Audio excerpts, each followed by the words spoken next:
Hello, fellow nerds. I just finished my second ever tournament chess game, this time playing as white. So today I'm going to take you through the game and show you what it's like to attack a Sicilian defense for the first time as a beginner. Let's dive right into the game. I open with e4, ready to fight. My opponent gives me an immediate tough choice by playing c5, intimating the Sicilian.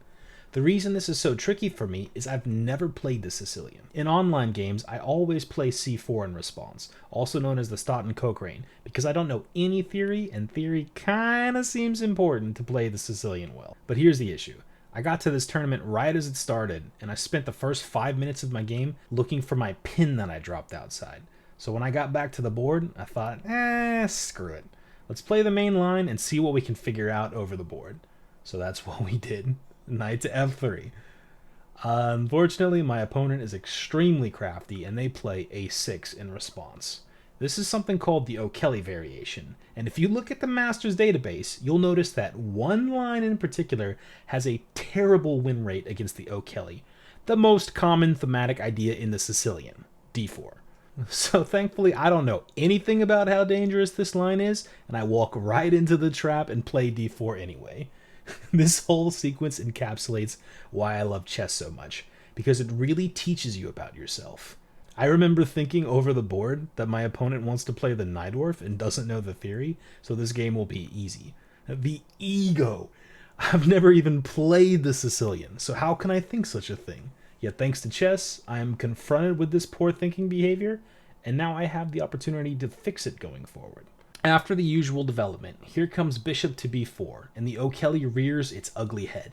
I'm in danger of having not one, not two, but three pawn weaknesses after bishop takes, or else I must accept a less active position. I feel incredibly flustered over the board, but I elect to take the less active position and break the pin with bishop to d2.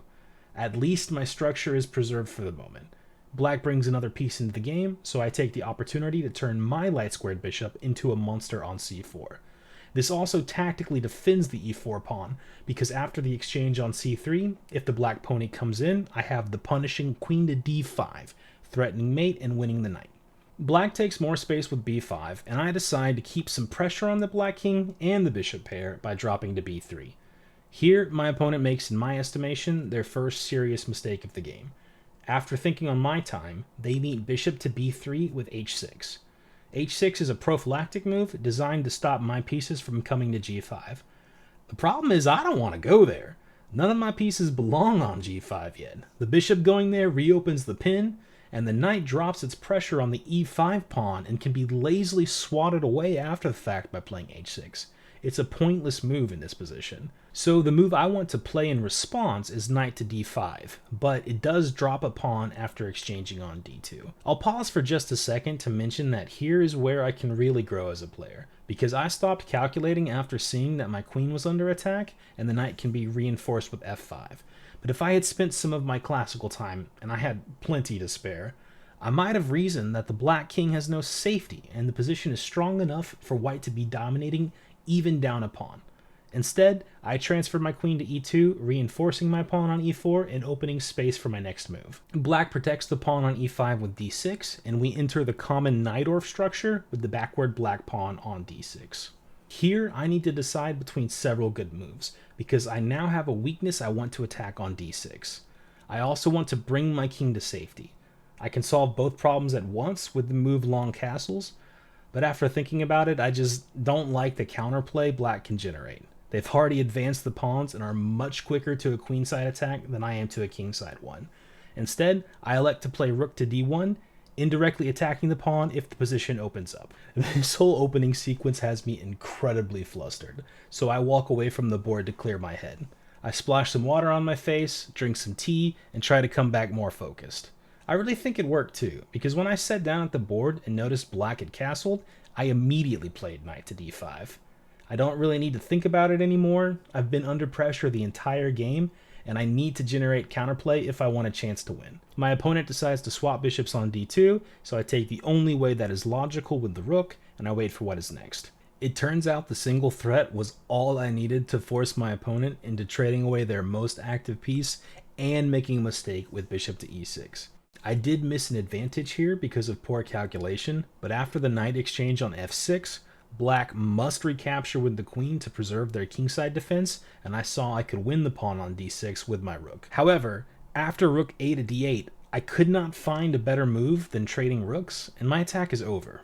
I'm up a pawn, but I have no active pieces. But what I missed is the knight is just hanging, so the pawn capture comes with tempo. I could have taken control of the game right there, but alas, I play the second best move and castle, putting my king to safety and bringing another piece into the game. My opponent gives me a second chance by playing knight to a5, and this time I do not miss, exchanging knights on f6 and winning the pawn on d6. Black takes my bishop on b3, and I recapture toward the center with my pawn. Oh, I'd like to point out something crazy I was calculating in the game, which is bishop to c4, simultaneously hanging the bishop and the queen. If I take the bishop, I lose my rook, and if I take the queen, I lose my queen, and both of my rooks are hanging. I did find the saving queen to d2, putting my queen on the protected square and dodging the bishop attack, because after rook a to d8, I can now capture the queen on f6, and if black takes my queen, I capture the rook on d2, and the bishop is still hanging. Chess is absolutely insane sometimes. That and the passive queen to d1 are the only moves that survive in the position, by the way. Everything else is completely lost. But my opponent plays rook f to d8, so I take the opportunity to stack my pieces on the d-file with rook f to d1. The pressure is building on my opponent, and they finally crumble by playing queen to e7. The move makes some sense because it breaks the pin on the bishop. However, black failed to calculate to the end of the line. After taking on d8, the rook must recapture. I take a second time on d8, and the queen must recapture.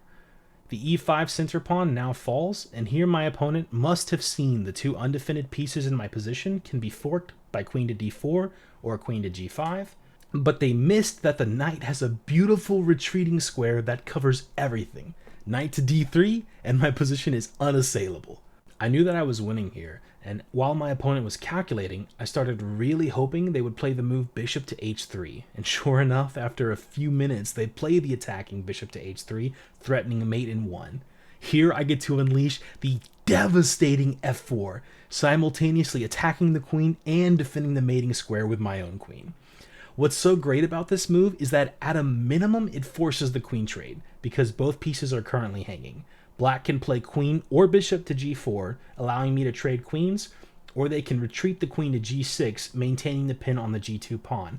But here, knight to e5! The queen is attacked again, and the only square that maintains material is to give the check on b6. I calmly block with my own queen, and finally black is forced to give up the queen to save the bishop. If you think that tactic is cool, consider subscribing so you can watch me pull off insane combos like that on my competitive journey. Sorry, shameless plug over. My opponent retreats the bishop, and I begin the inexorable march to victory with my 2-pawn advantage. I start with c4, guaranteeing a passed pawn on the c-file, and we both bring our kings into the game. My opponent hits me with f6, and I see an opportunity to completely shut down the bishop by delivering the check on g6. After the king moves, I advance my pawn again with tempo, securing the passer and the ultimate game winner. King to d7 blocks the bishop in, so I take the opportunity to secure my passed pawn and place my backward pawn on a dark square on b4. Here, my opponent starts waiting for me, so I decide to bring every single piece I have into the game. f5, waits. g4, waits. h4, my opponent must wait. And finally, I'm ready to explode everything and win the game with my extra pawns. I play e5 because the pawn cannot be recaptured while the bishop and king are on forkable squares. My opponent goes for the only positional counterplay with bishop to f3, but I've calculated until the end here, and I strike with g5. We exchange pawns on g5, and I hit the king with e6. Moving forward is the logical choice by the king, and here I get to demonstrate why my knights are so much more powerful than bishops. Knight to e5. Just look at the utter domination of this piece. The c6 square to make my passed pawn is covered by the knight. The bishop is attacked by the knight. If the king takes the pawn on f5, the best move isn't even to take the bishop. The e6 pawn can't be stopped. You just walk your pawn forward into the goal, and good game. Here, black decides to retreat the bishop and eat some pawns as the queen square can't be covered. In short order, the position is hopeless, and winning black's bishop on the next move with the fork, they elect to resign and I move up to 2-0 in my classical Swiss tournament. I was proud to achieve an engine accuracy of 97% after falling into an opening trap, with my critical mistake being a missed winning tactic instead of a position losing one. If you enjoyed watching, let me know in the comments. I love meeting other chess players from all over the world. I hope you consider playing in your own over-the-board chess tournaments, as they are so fun and nothing will propel improvement like the necessity of preparation for a tournament. Thanks for watching, and I'll see you next time. Later, nerds!